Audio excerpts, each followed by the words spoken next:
Glória a Deus. Deixa o povo sentar. Vai ser rapidinho. Esse culto é bem mais rápido.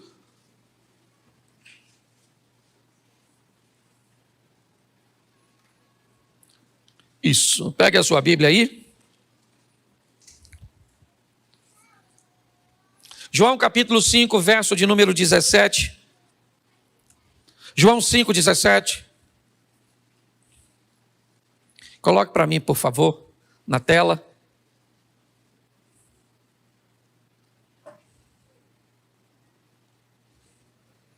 Diz assim a palavra do Senhor. João capítulo 5, verso de número 17. Isso. É João 5. Aí é João 1. Isso. Por isso que a Bíblia de papel é bom, tá vendo? Porque provavelmente você já achou. Amém? Isso. E Jesus lhes respondeu: meu Pai trabalha até agora e eu trabalho. Meu Pai trabalha até e eu trabalho. Meu Pai trabalha até e eu trabalho. E eu trabalho. E eu trabalho. Glória a Deus. Isso, o povo precisa trabalhar. Certo? Bom, inúmeras vezes quando você vai olhar Deus chamando pessoas, dificilmente você vai ver Deus chamando alguém que está à toa. Me parece que na ótica de Deus, quer que algo seja feito, peça a alguém que está ocupado. Porque se alguém está desocupado, alguma coisa tem. Ele pretende chamar Moisés para libertar o povo. E Moisés está trabalhando quando tem a visão da sarça. Ele pretende chamar Gideão, ou um libertador, para libertar o povo dos midianitas. E ele pega um cara que está malhando o trigo no lagar. Ele quer um rei para Israel. E tanto Saul está procurando, né, os animais de seu pai, quanto Davi está trabalhando. Aliás, quando Samuel chega na casa de Jessé para ungir o rei, o único filho de Jessé que está trabalhando é Davi. E Deus disse: ó, ninguém come nada antes do trabalhador chegar. Mas hoje eu quero falar de Eliseu. Um indivíduo que foi chamado, é verdade, para substituir nada menos, não vou dizer substituir, mas para dar sequência ao trabalho, né, ao ministério de Elias. E ele também estava trabalhando. E hoje eu quero te mostrar que a vida, inevitavelmente, ela vai requerer de você esforços, posicionamentos, ações, que vão gerar para você resultados. Muitas vezes, as pessoas ficam buscando resolver alguns problemas, mas não vão na fonte do problema. Então acabam vivendo apenas paliativos e muitas vezes vivenciando ciclos. A vida de algumas pessoas parece um looping. Ou seja, hoje ela está bem e ela vai indo bem, mas de repente ela volta novamente numa crise, num afastamento, ela volta num problema. São casamentos vivendo isso o tempo inteiro. Nunca conseguem uma constância.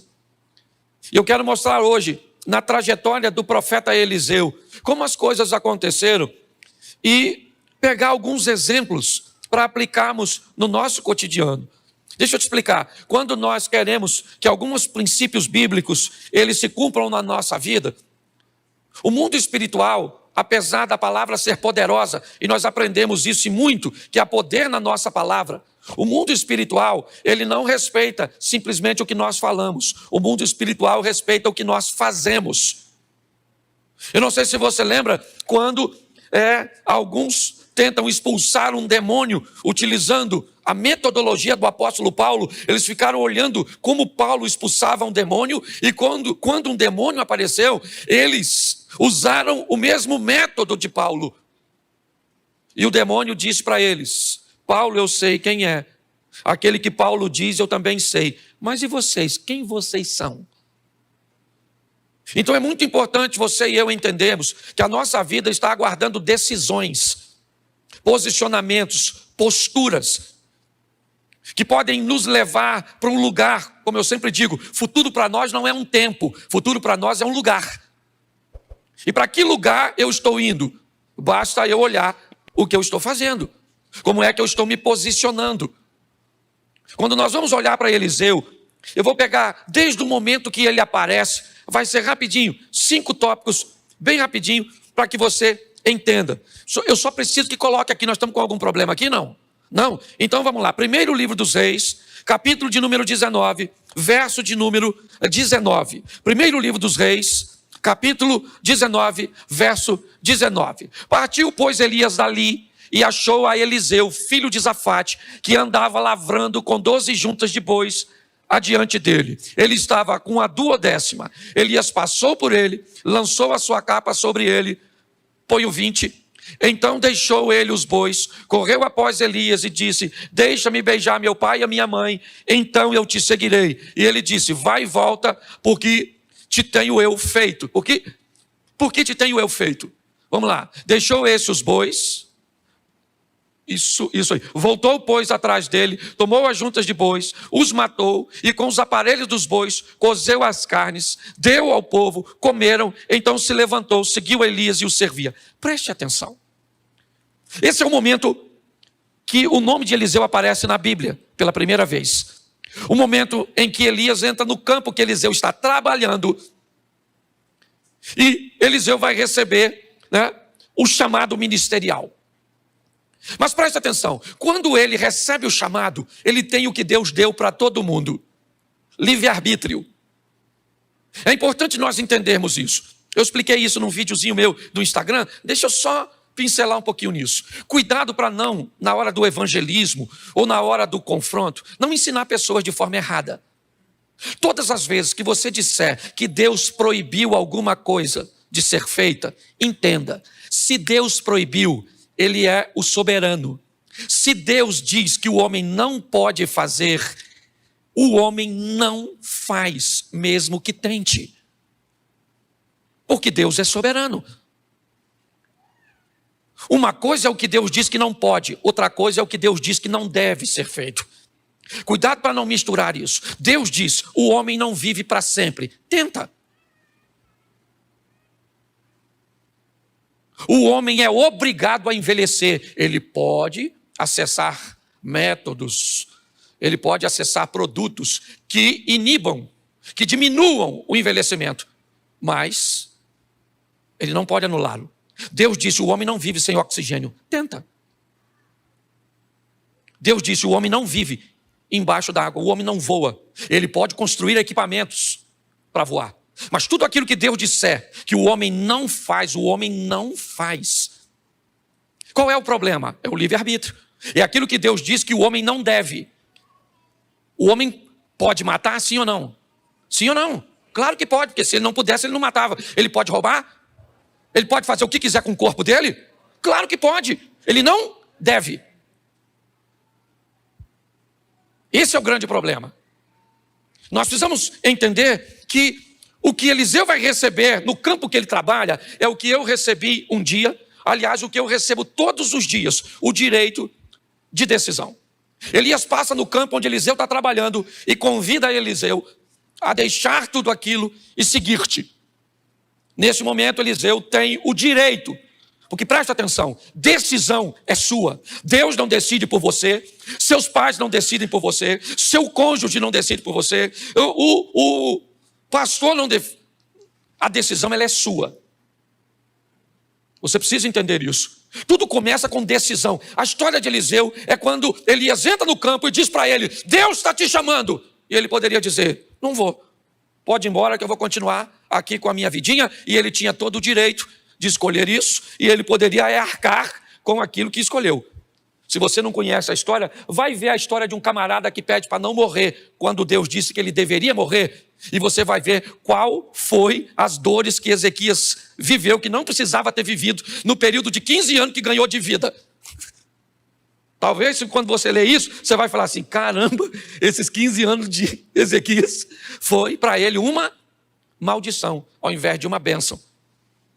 Porque Deus sabia o que estava fazendo. Quando nós olhamos para esse momento, o que nós vamos ver é que quando Eliseu decide ir, ele vai até Elias e diz: eu vou, mas eu não vou de qualquer jeito. Eu decidi ir com o senhor, Mas se é para eu ir, me deixa em casa, porque eu vou beijar meu pai e a minha mãe. Se é para eu ir, aguarda um pouquinho, porque eu vou matar meus bois. Eu vou pegar aquela estrutura de madeira que une os bois e vou fazer uma fogueira. Eu vou destruir tudo aquilo que me prende à vida antiga antes de eu ir para a nova.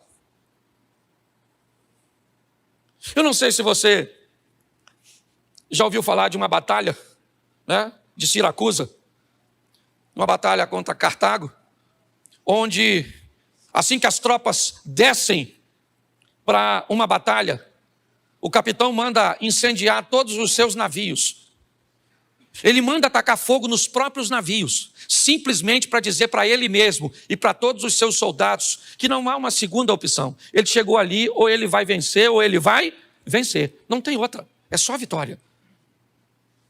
Quando nós queremos mudar de vida, o poder de decisão foi o que fez Ruth e com Noemi, foi o que fez Daniel mostrar quem era Deus na Babilônia. Todas as pessoas que estão decididas, o poder de decisão, certo? Quando nós lemos o profeta Daniel, o texto diz, e Daniel decidiu no seu coração não se contaminar. Quando Noemi viu que Ruth estava totalmente decidida, parou de interpelá-la. Todas as vezes que o mundo, a vida, entende que você decidiu, ela sabe que a sua vida vai para a próxima fase.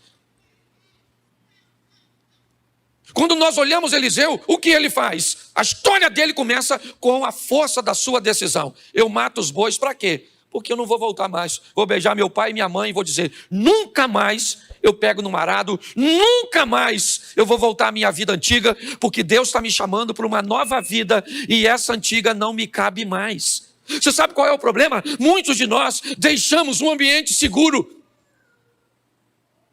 Tentamos levar uma nova vida com velhos amigos, com velhos hábitos, com uma velha postura.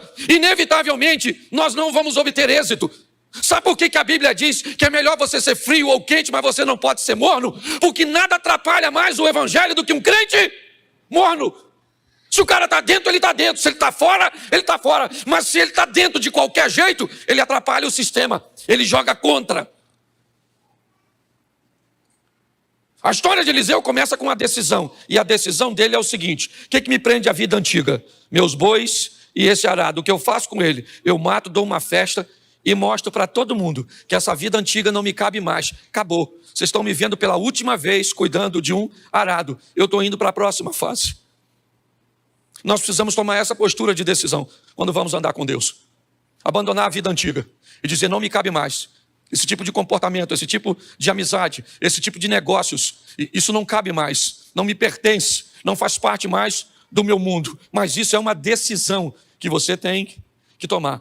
Provavelmente ela não vai ser fácil, por quê? Porque ela vai depor contra você, você vai ter contra você diversos argumentos, sejam eles financeiros, sejam eles emocionais. Inevitavelmente.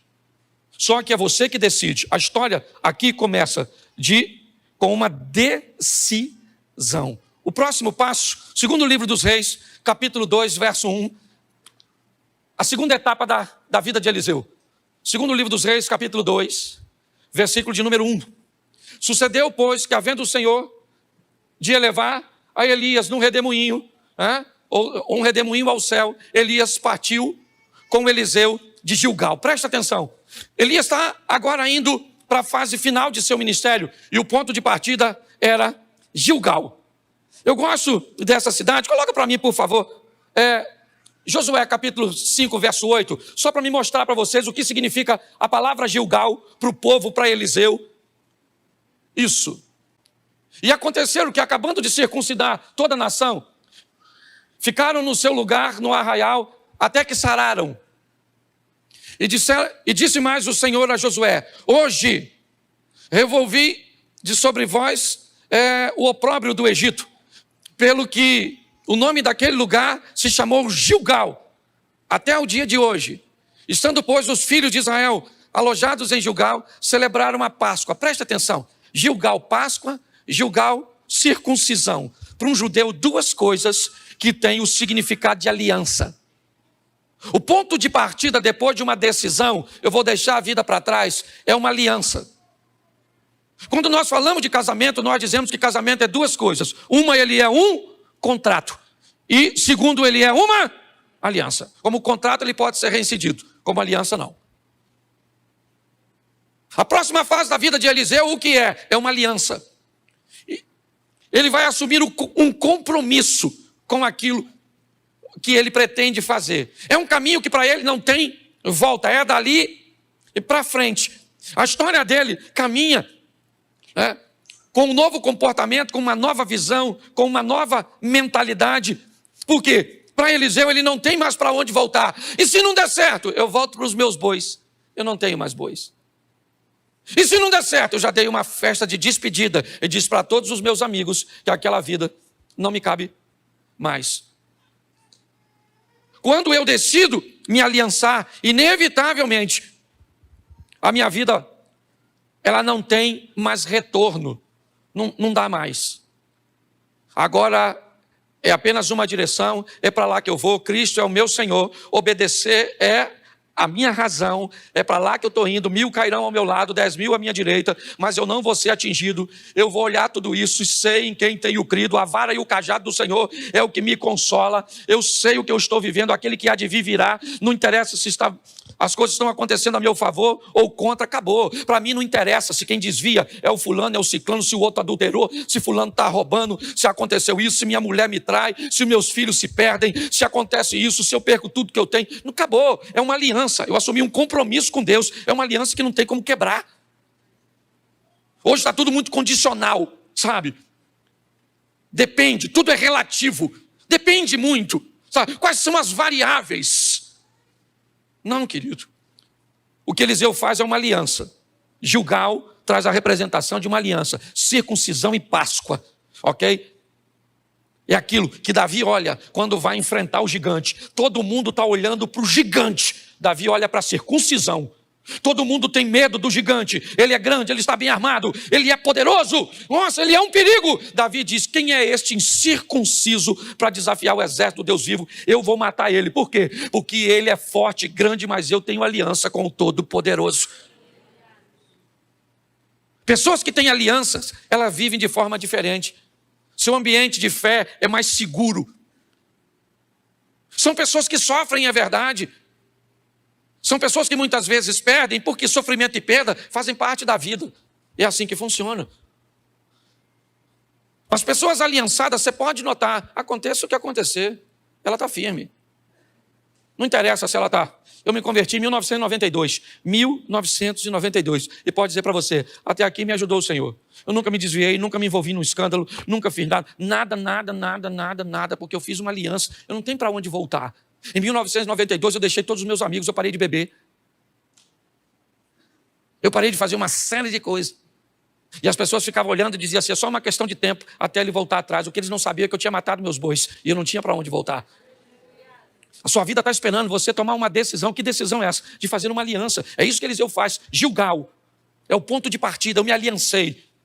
Enquanto você não estiver disposto a fazer uma aliança com outra pessoa, não se case. É assim que funciona. Quando você vai assumir um compromisso, você tem que colocar isso, como prioridade. Nós olhamos para a vida deste homem, você vai ver para onde ele está indo. Bom, então eu já falei com você que a coisa começa na decisão e agora passa pela aliança. Vamos ver o terceiro ponto. Versículo 2, segundo livro dos Reis, 2:2. Põe para mim, por favor.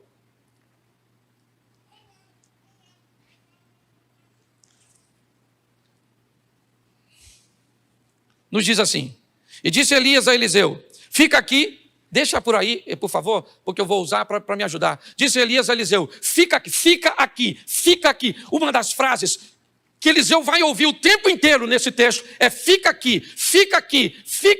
Ou seja, o tempo inteiro você vai ver uma solicitação. Não continue andando, paralise, interrompa a sua trajetória. Não vá para o próximo ciclo, não vá para a próxima fase, porque me parece que é isso. A Bíblia diz, conhecer e prosseguir e conhecer. Você vai viver de glória em glória, você vai viver de fé em... O que é isso? Isso são mudanças de ciclos. E o tempo inteiro a vida vai querer te paralisar, amigos vão querer te paralisar, sentimentos vão querer te paralisar. Elias disse a Eliseu, fica aqui, porque o Senhor me enviou a Betel. Porém, Eliseu disse: vive o Senhor e vive a tua alma, que eu não te deixarei. E foram para Betel. Betel, na verdade, tem a tradução de casa do pão, casa de Deus. Eu queria que você entendesse que Betel é local de resistência, porque viver com gente, viver na igreja, é desafiador. Dos 10 mandamentos, 7 são direcionados para relacionamentos. Ame o próximo como a ti mesmo. Ame o próximo como? Ame o próximo como? Nunca mais do que você. Me parece que é meio que ame o próximo e ame você. Ame o próximo e ame você. Nunca ame você mais que o próximo, nem o próximo mais que você.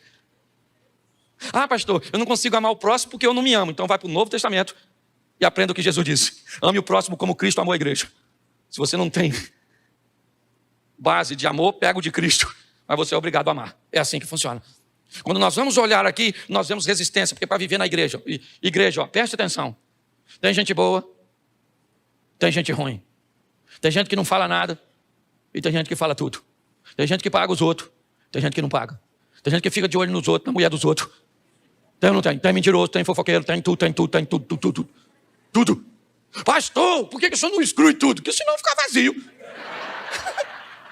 Se nós expulsar todo mundo, como é que vai fazer? Deixa eu te falar uma coisa. Segundo Jesus e a Bíblia, o lugar de gente ruim é na igreja. Fulano, pastor, o senhor sabe que aquele irmão que vem todo culto fuma? Sei. E ele diz que é membro? Diz. Ele é membro? Acho que não, mas não fala para ele não. Porque de repente ele pode ir embora. Mas não é melhor ele ir? Ele não defama, não. A igreja é um rio de água viva. A igreja é do Senhor. Ninguém defama a igreja. Não, ela pode até ficar só se não houver postura e posicionamento. É assim que funciona. Ah, a pessoa tem que parar de mentir para aceitar Jesus. Não, ela tem que aceitar Jesus mentindo. E aí o Espírito Santo vai falar: ô, Pinóquio, de uma figa, muda de postura. Entendeu? O cara tem que... Ela é mulherenga e vem para a igreja. Deixa o cara aí. Não pode ver uma mulher que ele entra em modo conquistador, já viu?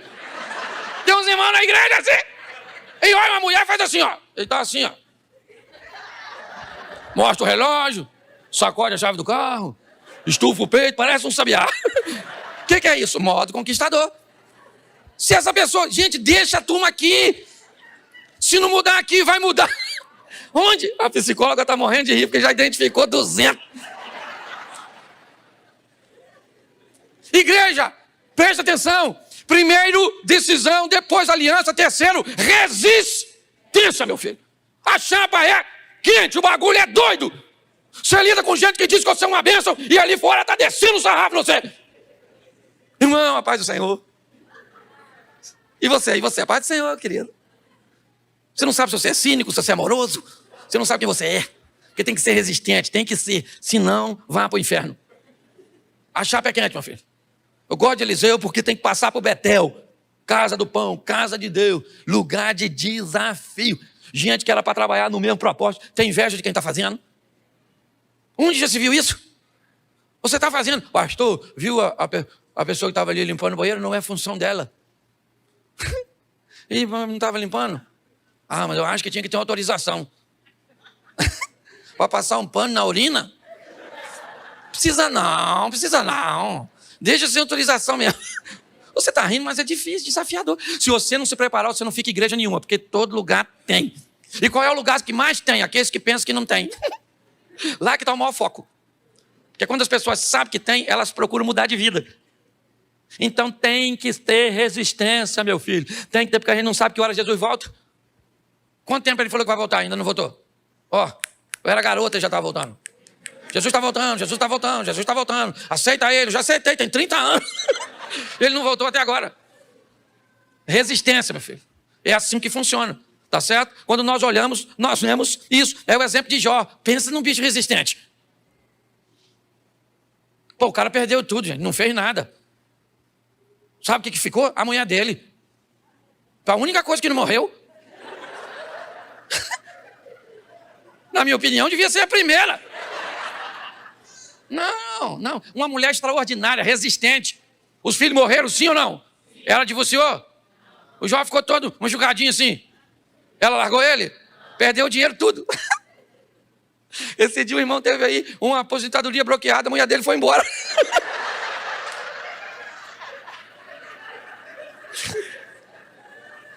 Oh, meu Deus, me dá sabedoria para ser pastor. Eu vejo cada coisa que até Deus duvida. Estou falando sério, resistente, certo? Jó perdeu tudo, estava lá, não pecou, porque tem que ter resistência, meu filho. Vai andar com Deus, o negócio é desafiador. Você anda lá no seu trabalho, só você, muitas vezes, vive uma vida ali íntegra. Você não fala nada de ninguém, cada um faz o que quer, mas quando você vive uma vida de postura correta, a sua postura correta denuncia a postura incorreta, aí o povo começa a te perseguir.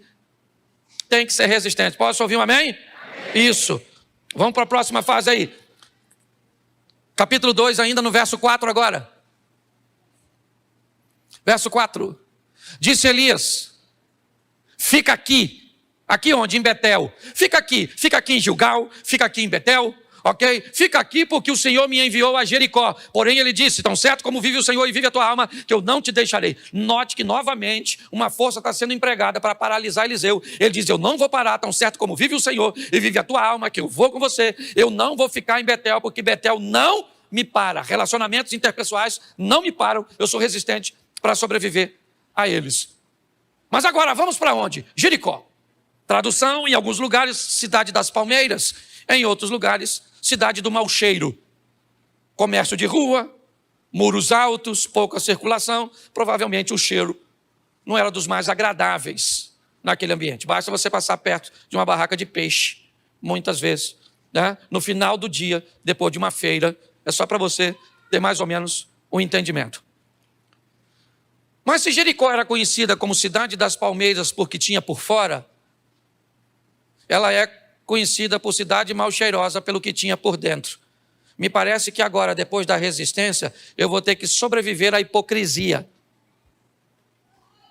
ao comportamento de não querer vender uma aparência para os outros que não reflete uma realidade do que eu vivo. Esse é o grande problema. Muitas pessoas, muitas vezes, não mudam porque não pode tratar o mau comportamento, porque as pessoas não podem saber que ela tem aquele comportamento incorreto. Então ela não pode tratar, porque às vezes tem um cargo na igreja, e se alguém souber que ela tem aquele comportamento incorreto, ela pode perder o cargo. Então para ela o cargo é mais importante que a salvação. Ela então acaba vivendo uma vida de hipocrisia. O hipócrita, normalmente ele tem uma questão muito peculiar. Ele precisa acusar os outros, porque todas as vezes que ele acusa os outros, inevitavelmente ele está defendendo, né, uma imagem de que ele cumpre aquilo que ele acusa. Certo? Ele tem que chamar a atenção para um outro lugar que não seja a vida dele. Então ele olha para alguém que usa uma roupa indevida, para alguém que posta alguma coisa na internet indevida, para alguém que faz um comportamento indevido. Por quê? Porque chamando a atenção para os outros, ele consegue guardar a aparência dele. Muitas vezes há uma promiscuidade por detrás de um puritanismo. Porque eu defendo o puritanismo, mas na verdade eu estou envolvido numa pornografia. Mas eu então começo a chamar a atenção, né, de comportamentos de outras pessoas. O que é isso? A vida de Eliseu também passa por Jericó. Aquele local onde a aparência fica para trás. Nós temos que tomar muito cuidado com isso. Trate suas debilidades. Quem trata suas fraquezas não vai ser exposto a fracassos. Quem tem coragem de dizer ou falar de suas debilidades não vai vivenciar escândalos. Cuidado com isso. A Bíblia diz que tudo que está em oculto, uma hora vai vir à tona. Entenda bem, o diabo manda fazer, mas não guarda segredo. É assim que funciona, certo? Você quer ver uma questão de aparência? Para me fechar essa parte, Jesus vem andando de longe, vê uma figueira cheia de folhas. O que a figueira parece? Que tem fruto. Então, como ela tem a aparência que tem fruto, Jesus vai até ela para buscar fruto. Mas, pastor, o texto diz que não era tempo de fruto. Se não era tempo de fruto, aquela figueira não podia estar cheia de folhas daquele jeito. Quando ela está, no comportamento produtivo da figueira, quando ela estava daquele jeito, ela não era a única figueira em Israel. As outras figueiras estavam todas sem folhas. Aquela figueira estava cheia de folha. Então ela passava uma mensagem, ela transmitia uma aparência que ela tinha fruto. Jesus vai até elas e quando ele chega lá, o texto diz que Jesus procura fruto e não tem, porque não era tempo de fruto. Se não era tempo de fruto, por que ela está aparentando que tem? Jesus disse, então a partir de hoje, ninguém vai comer mais fruto de ti, porque quem quer viver de aparência vai perecer. Encare sua realidade, suas debilidades, suas fraquezas, se fortaleça. É isso que a Bíblia... Mas pastor, como é que funciona isso? Então quer dizer que eu tenho que ter uma decisão forte, eu tenho que assumir uma aliança, eu tenho que obter resistência, eu tenho que fugir da hipocrisia e de uma vida de aparência. Por isso, preste atenção. Verso 6, e eu termino aqui. E disse Elias, fica aqui porque o Senhor me enviou ao Jordão. Mas ele disse, vive o Senhor e vive a tua alma, que eu não te deixarei. E assim ambos foram juntos. Verso seguinte. E foram 50 homens dos filhos dos profetas, e de longe pararam de fronte, e eles ambos pararam junto ao Jordão. Preste atenção. Temos 52 homens. 52. Eliseu, Elias e 50 dos filhos dos profetas. 2 homens atravessam o Jordão, Elias e Eliseu. Se você quer saber qual é o resultado final dessa equação, é que quem toma decisão e leva adiante, estabelece uma aliança com Deus e vai viver num nível alto de resistência, não conservando uma aparência equivocada ou uma hipocrisia. 52, 2 atravessam, e um dos que atravessam sobe para encontrar com Deus, e o outro volta sozinho. Repita comigo, sozinho. Entenda uma coisa, a caminhada com Deus, de quem decide, faz aliança, tem resistência, certo? De quem foge da aparência, é uma vida solitária. Se nós tivéssemos mais pessoas, talvez fosse mais fácil, mas não temos. É bem solitário. Você vai para lá para onde você trabalha, quantas pessoas querendo o que você quer tem lá? Pouquíssimas. Você vai para onde? Para a sua faculdade, para a sua universidade, para a sua pós-graduação, quantas pessoas tem lá? Preste atenção que é uma vida muito solitária. 52, 50 ficam e 2 passam. Eliseu vai para o outro lado, mas do outro lado, e aí que é legal, ele recebe coisas, vê coisas, vive coisas que a turma do lado de cá não vive. Eliseu vai lá rapidinho, Elias é levado ao céu, joga a capa, Eliseu rasga a sua capa, joga fora, pega a capa de Elias, volta, pega, toca o Jordão, atravessa, os 50 caras, está do lado de lá. Ele foi sozinho, é verdade. Porque quem resolve viver esse estilo de vida, não tem muitos companheiros. Mas, meu irmão, deixa eu falar uma coisa para você, minha irmã. O que você vai viver e o que os outros vão ver que Deus vai fazer na sua vida através de você, é algo extraordinário. Sua vida está esperando você decidir, se aliançar, se fortalecer, fugir da aparência e entender que não dá para ter muita gente. Eu falei aqui e encerro. Eu, dia 7 de setembro, comprei uma passagem, peguei uma bandeira daquela que a gente coloca aqui, comprei uma camisa do Brasil, fui até a Avenida Paulista, abri e tirei uma foto. Marcelo estava comigo e o William também.